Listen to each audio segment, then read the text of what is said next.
Père, aujourd'hui, nous avons à nouveau tout à apprendre de ta parole.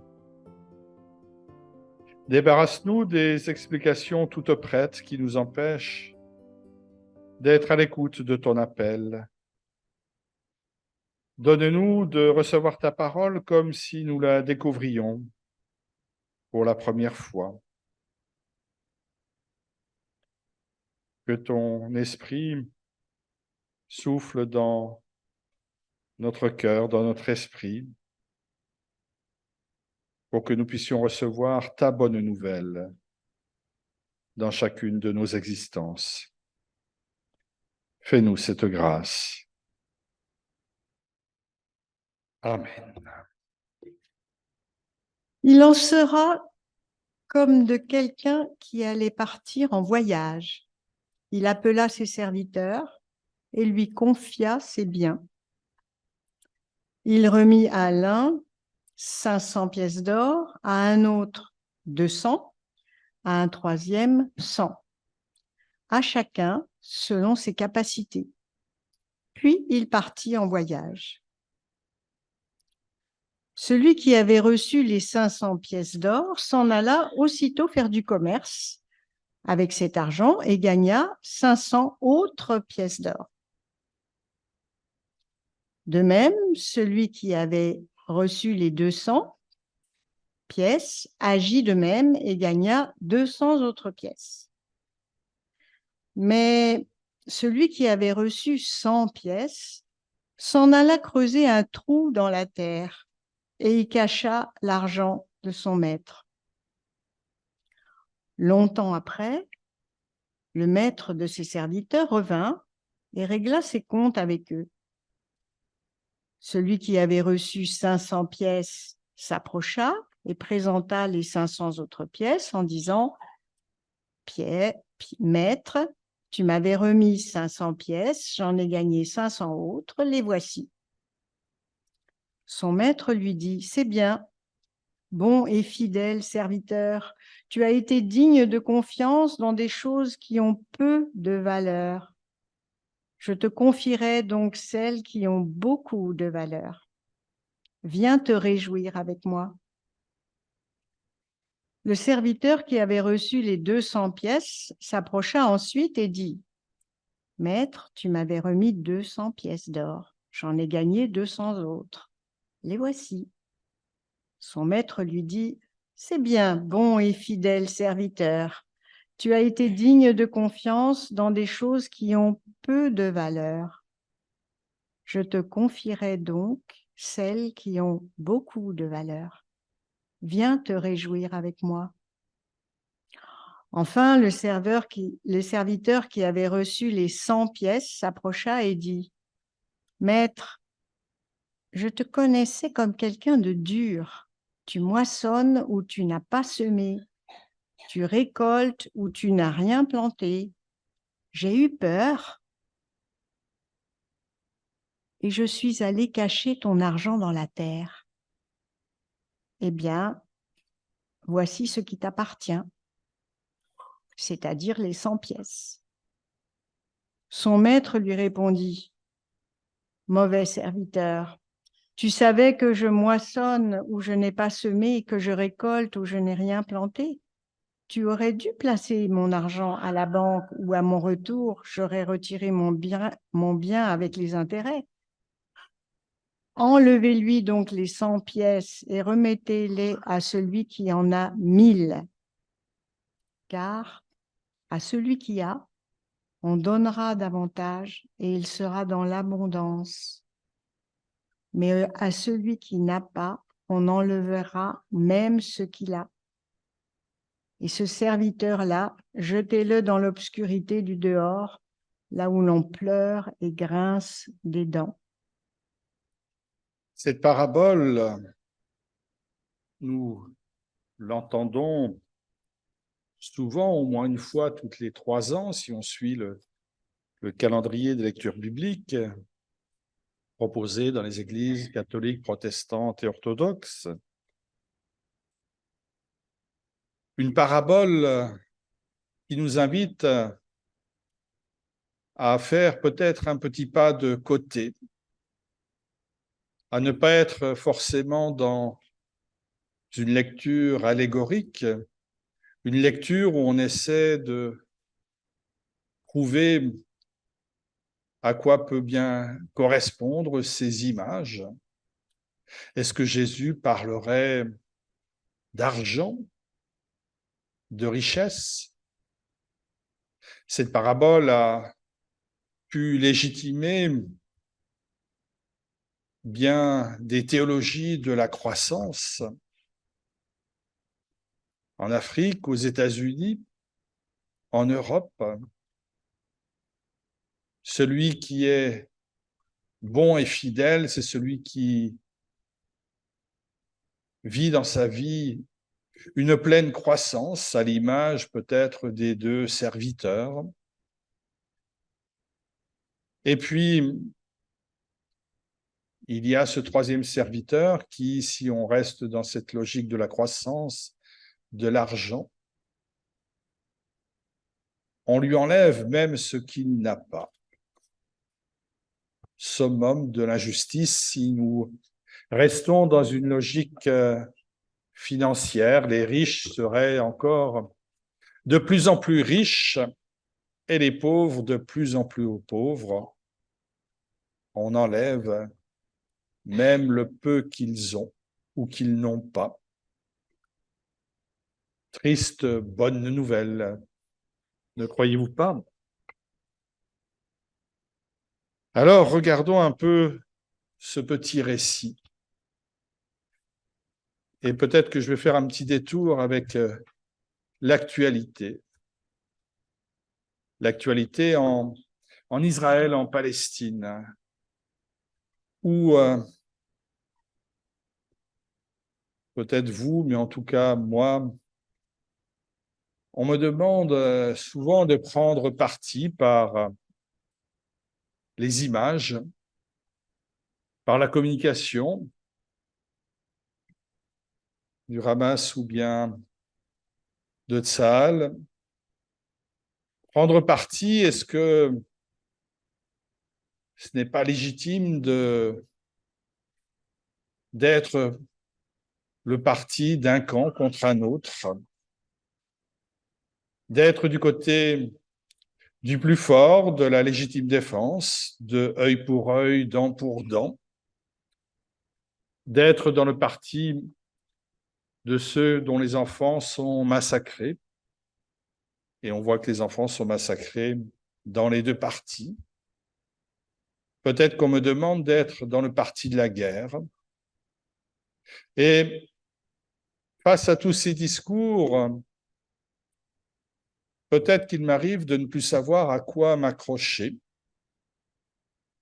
À quoi m'accrocher est peut-être à enterrer ce que j'ai reçu. Et on verra tout à l'heure qu'est-ce que je suis parfois tenté d'enterrer. Je pense également à un petit reportage que j'ai entendu de quelques paysans, ou en tout cas de gens qui habitent la montagne dans les Hautes-Alpes, et qui disent toutes leurs difficultés d'offrir l'asile, d'offrir un accueil à celles et ceux qui ont beaucoup marché pour retrouver un chemin de vie, qui ont emprunté les chemins de l'exil. Et ces habitants du monde rural disaient toute leur désespérance de se voir à chaque fois contrôlés, menacés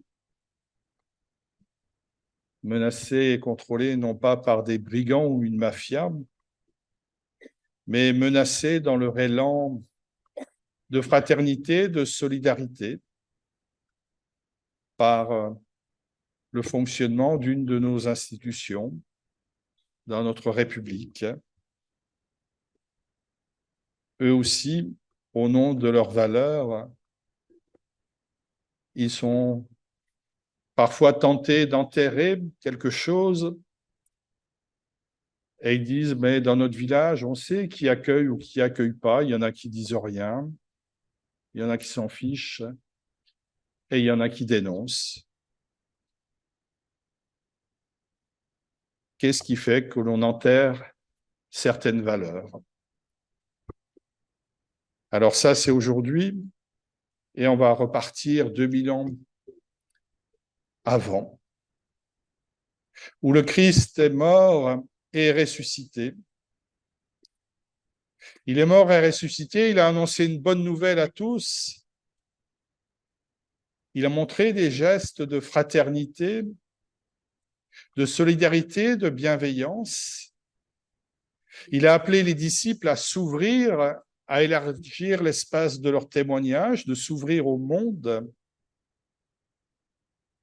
Mais le monde, dans les années 60-70, il est dur, très dur. Tellement dur que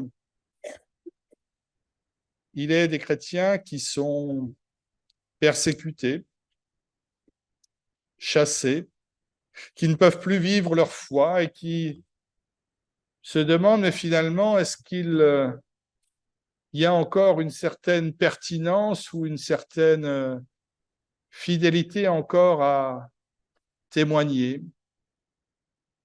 à vivre leur foi en Jésus-Christ, tant ils se sentent abandonnés, tant ils ont perdu peut-être le sens de leur relation à Dieu. Sans doute se sentent-ils en partie bien seuls, bien abandonnés, et donc peut-être eux aussi tentés d'enterrer quelque chose qu'ils ont reçu.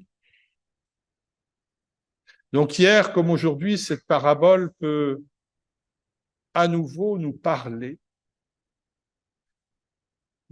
comme l'évangéliste Matthieu a essayé de parler à cette jeune église primitive qui ne sait plus, qui ne sait pas comment vivre de cet évangile.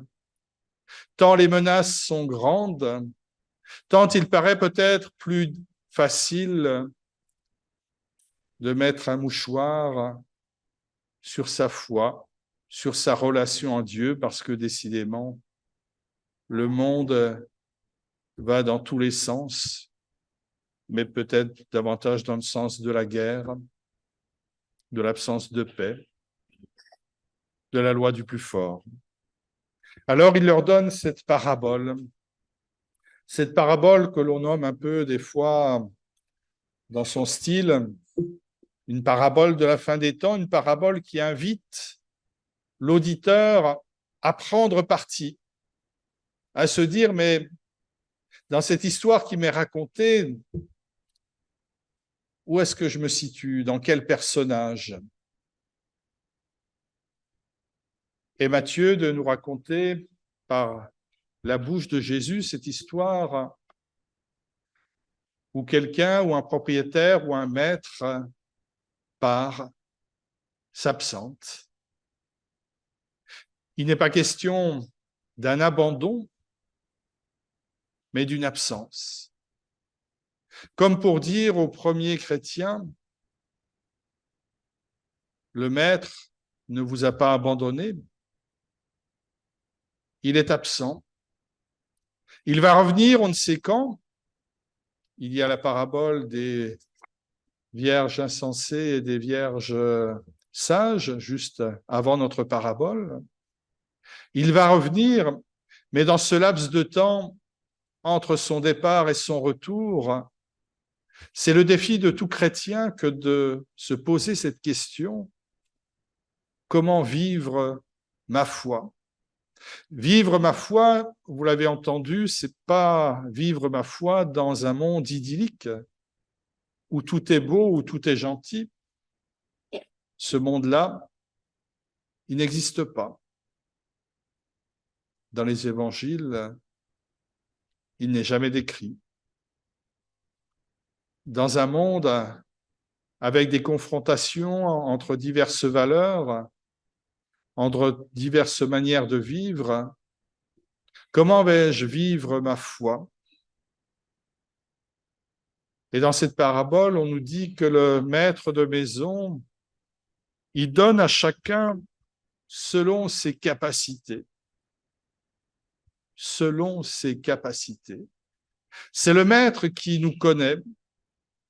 Il n'attend pas de nous que nous soyons tous pasteurs, tous théologiens, tous conseillers presbytéraux, tous catéchètes, tous préposés à l'accueil du temple, que nous exercions tous les services. Il nous connaît et il nous appelle selon nos capacités. Et il nous confie un bien, ici,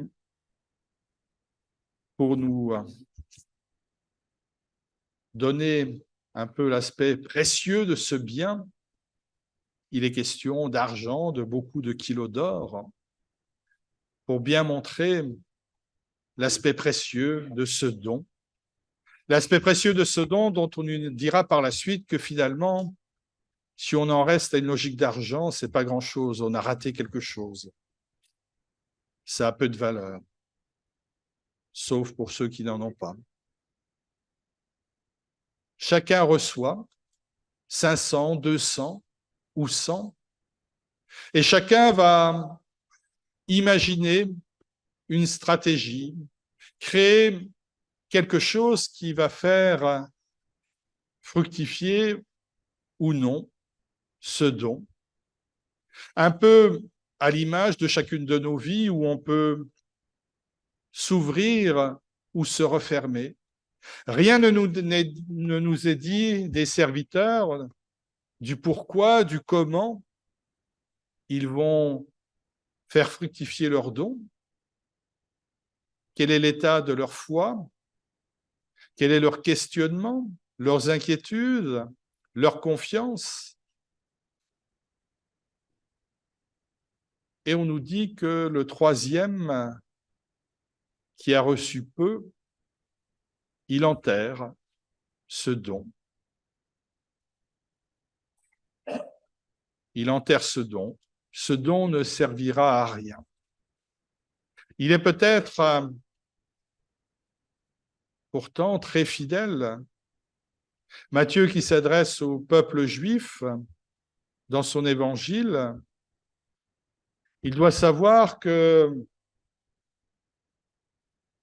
quand quelqu'un confie de l'argent à quelqu'un d'autre, s'il veut être fidèle à la loi, pour ne pas se le faire voler, il est plus juste d'enterrer le bien. Au moins, celui qui a confié le bien, une somme d'argent, pourra la retrouver. Il semble être en fidélité.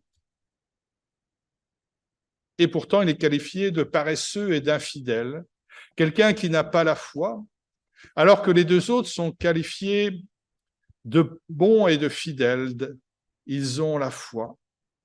Ils ont eu cette capacité de créativité pour faire fructifier ce qu'ils ont reçu et qui ne leur appartenait pas.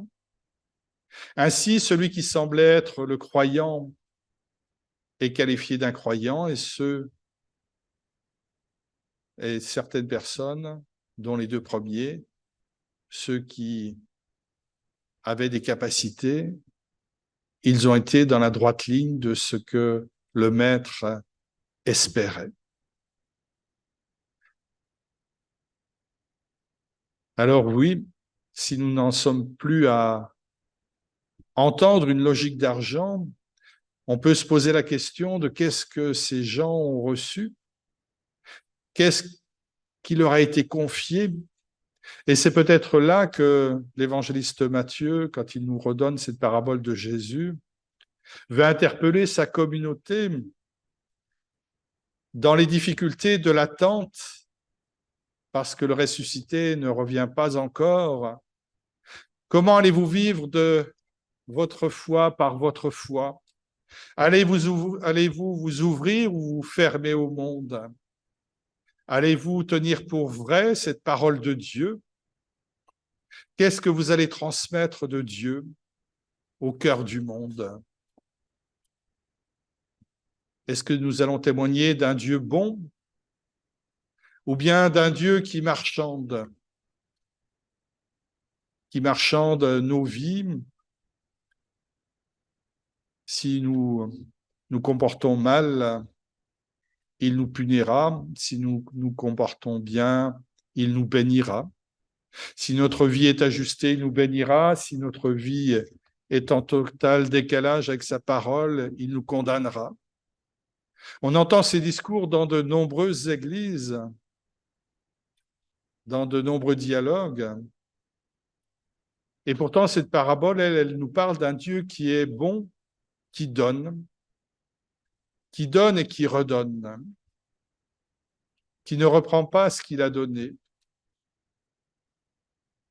Un Dieu qui donne, un Dieu qui est bon.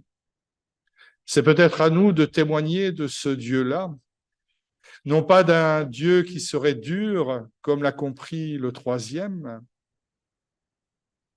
d'un Dieu qui regarderait tous nos faits et gestes, d'un Dieu qui nous demanderait d'enterrer toute sa parole, tout son héritage. Alors oui, on peut peut-être se dire, mais tout à l'heure, tu dis que c'est un Dieu qui donne et qui ne reprend pas, et à la fin de la parabole, on nous dit qu'il reprend ses 100 talents pour les redonner à l'autre. Moi, je ne vous parle pas d'une interprétation avec une logique financière où on prendrait à celui qui est pauvre ou qui s'est mal débrouillé. Mais cette parabole s'adresse à celui qui ne fait rien de la parole, qui la néglige. Alors oui, ça ne sert à rien de donner à celui qui ne fait rien avec cette parole, qu'il enferme, qu'il enterre. Vaut mieux la confier à celui qui va s'ouvrir au monde. On ne lui enlève pas un bien, on adresse l'héritage à d'autres personnes qui vont attester que c'est vrai, que c'est juste, que c'est fidèle à la foi au Christ ressuscité que d'annoncer sa bonne nouvelle au cœur du monde, même si c'est dans un contexte difficile. Alors oui, nous sommes peut-être encore aujourd'hui, si je reviens au conflit entre Israël et la Palestine, on avait quelques débats avec mes collègues pasteurs, est-ce qu'il fallait faire une célébration pour la paix, ou bien si on se réunissait pour la paix, mais est-ce que ça ne voudrait pas dire qu'on est plus pour Israël ou moins pour l'organisme, pas l'organisme, le mouvement terroriste du Hamas? Est-ce qu'on est pro-palestinien, anti-palestinien? Est-ce qu'on prend parti? Ou bien est-ce qu'on prend parti pour l'héritage que nous avons reçu? L'héritage que nous avons reçu, c'est un appel à la paix pour tous, pas uniquement pour le peuple d'Israël, pour les Palestiniens, pour chaque personne partout dans le monde. Ne pas enterrer ce que nous avons reçu. Lorsque Jésus annonce la paix de Dieu pour chacune et chacun, ce n'est pas pour prendre parti dans nos conflits, c'est pour nous dire qu'un autre horizon est souhaité et désiré par Dieu et qu'il nous appelle à le construire, à le reconstruire. Mais si on se tait, si on l'enterre, eh ben on ne peut que regarder Israël et la Palestine se massacrer, ajouter encore et à nouveau bon nombre d'enfants ou d'adultes à la liste des morts. Et c'est peut-être ça, ne pas enterrer notre héritage. Et si on en revient à ces personnes du monde rural, des Hautes-Alpes, celles et ceux qui n'enterrent pas leur conviction, leur foi, parce que pour eux, le droit d'asile est sacré, l'hospitalité est sacrée. Et c'est pas si éloigné, et même pas du tout, de la parole de Dieu dans le Premier Testament. L'hospitalité est une des premières règles de vie que nous avons peut-être perdues en Occident par peur, par différentes peurs, alors que la parole de Dieu nous adresse un autre élan, un autre message. Alors finalement, cette parabole, elle nous interpelle bien. Elle nous interpelle pour nous dire, mais finalement, où est-ce que tu seras dans ta vie? Elle ne donne pas de règles, cette parabole. De mode opératoire, on ne sait pas comment le premier et le deuxième serviteur ont fait fructifier ce qu'ils ont reçu, mais ils sont qualifiés de bons et de fidèles. Fidèles, c'est ce qui est une déclinaison de la foi, de la juste relation à Dieu et aux hommes. Est-ce que nous allons enterrer notre héritage ou lorsque nous sommes appelés à prendre parti pour l'un ou pour l'autre, dans n'importe quel conflit, on pourra toujours être tenté de prendre le parti de l'un ou de l'autre. Mais Dieu ne nous demande pas de prendre parti pour l'un ou pour l'autre dans un conflit guerrier. Il nous appelle à prendre parti pour la paix pour tous. Il nous appelle à prendre parti pour l'hospitalité pour tous, la bienveillance pour tous, et particulièrement pour les plus fragiles, pour les plus vulnérables. Alors oui, c'est bel et bien un jeu d'équilibriste, mais c'est un chemin de foi sur lequel nous sommes appelés, sur lequel les premiers chrétiens ont aussi été appelés. Ils auraient pu enterrer cet héritage, et peut-être qu'aujourd'hui, on ne se retrouverait pas à Valence ou à Romans autour de cette parole de Dieu s'ils l'avaient fait. Non, certains serviteurs ont pris au sérieux ces biens qui nous ont été confiés par Dieu. Ils les ont pris tellement au sérieux qu'ils nous les ont retransmis pour qu'à notre tour, nous puissions non seulement en vivre, mais les faire vivre. Eh bien, puissions-nous encore et à nouveau entendre cet appel. Dieu nous connaît. Dieu sait que nous avons chacune et chacun cette capacité à faire vivre, faire fructifier ces biens. Il nous fait confiance. Entendrons-nous cet appel? Amen.